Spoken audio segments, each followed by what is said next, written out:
ఐదేళ్ల వైసీపీ పాలనలో ఆంధ్రప్రదేశ్ నాశనమైందని చంద్రబాబు అన్నారు. జగన్ అధికారంలోకి వచ్చాక బాదుడే బాదుడన్నారు. బాపట్ల ప్రజాగళం సభలో జగన్ సర్కారుపై చంద్రబాబు విరుచుకుపడ్డారు. పోలవరం టెండర్లు మార్చేసి ప్రాజెక్టును గోదావరిలో ముంచేశాడని ధ్వజమెత్తారు. ప్రజల కోసమే పొత్తులన్న చంద్రబాబు ఎన్నికల్లో కూటమిని గెలిపించాలని కోరారు.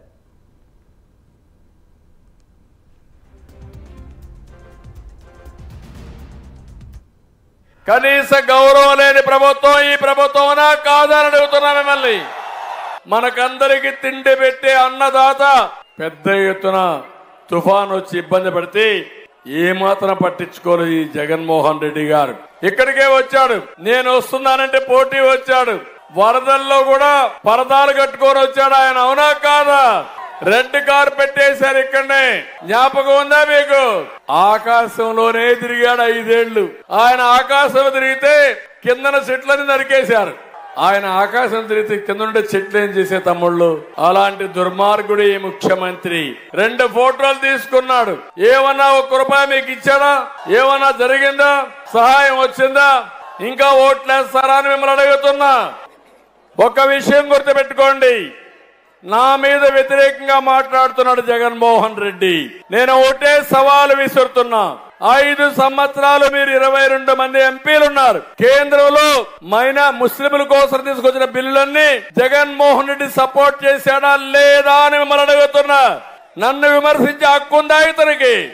అంటే ఒకటే గుర్తుపెట్టుకోండి, మైనారిటీకి ఏమన్నా చేసింది నేనే. మేమందరం కలిసి పనిచేసేది ఈ రాష్ట్రంలో తెలుగు జాతి కోసం కలిశాం.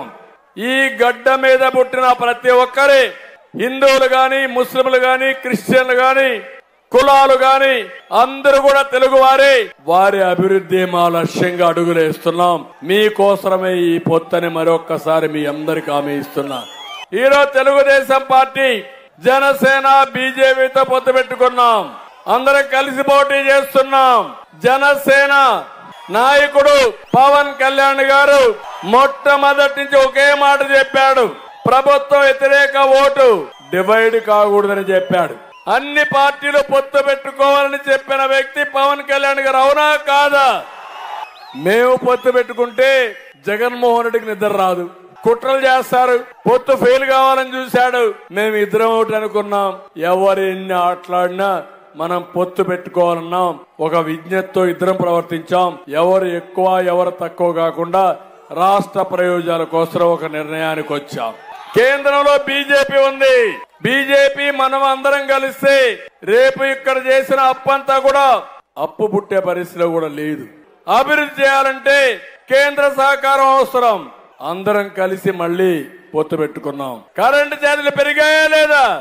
ఇసుక రేట్లు పెరిగాయా లేదా? ప్రత్యేక ఆర్మీ పెట్టుకున్నాడు. రౌడీల్ని జిల్లాల వారీగా లాగేసుకున్నాడు. 40 లక్షల మంది భవన నిర్మాణ కార్మికులు ఇల్లు గడవకుండా బాధపడతా ఉంటే ఇష్టానుసారంగా చేసినటువంటి వ్యక్తి ఈ జగన్మోహన్ రెడ్డి.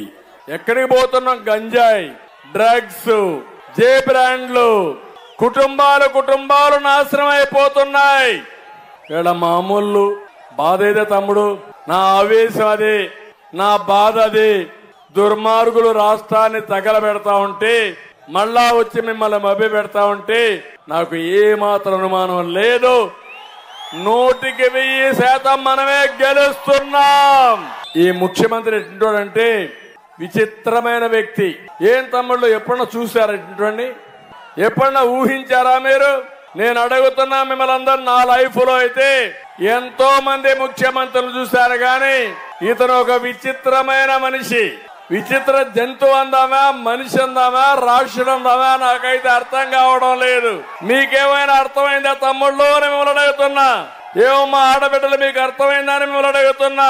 చాలా ప్రమాదకరం. ఒక మాట అంటాడు, నా బీసీలు అంటేనే 30 పథకాలు రద్దు చేస్తాడు. బీసీలకు అడుగుతున్న ఒక్క కార్యక్రమం మీకు ఇచ్చాడా తమ్ముళ్ళు అని మిమ్మల్ని అడుగుతున్నా. ఇంకో పక్క నా ఎస్సీలు అంటాడు. నా ఎస్సీలని 27 కార్యక్రమాలు నేను ఇచ్చాను. 27 పథకాలు రద్దు చేశాడు. మేము 3 పార్టీలు కలిసింది మా కోసం కాదు, ఈ రాష్ట్రం కోసం, ప్రజల కోసం కలిసాం. నేను అందుకే మీకు ఒకటే విజ్ఞప్తి చేస్తున్నా, 5 సంవత్సరాలుగా మీరందరూ కూడా ఈ పాలన చూశారు. దుష్ట పాలన, ఒక అహంకారి, ఒక విధ్వంసంతో, అవినీతితో రాష్ట్రాన్ని అతలాకుతలం చేశాడు. అవునా కాదా అని మిమ్మల్ని అడుగుతున్నా. 5 ఏళ్లు బాధుడే బాధుడు. 9 సార్లు కరెంటు ఛార్జీలు పెంచారా లేదా? కరెంటు ఛార్జీలు పెరిగాయి, పెట్రోల్ డీజిల్ పెరిగింది, ఆర్టీసీ రేట్లు పెరిగాయి, నిత్యావసర వస్తువుల ధరలు పెరిగాయి, పన్నులు పెరిగాయి, ఆస్తి పన్ను పెరిగింది. కడాన చెత్త మీద కూడా పన్నేసిన ముఖ్యమంత్రి నా జీవితంలో ఎప్పుడూ చూడలేదు.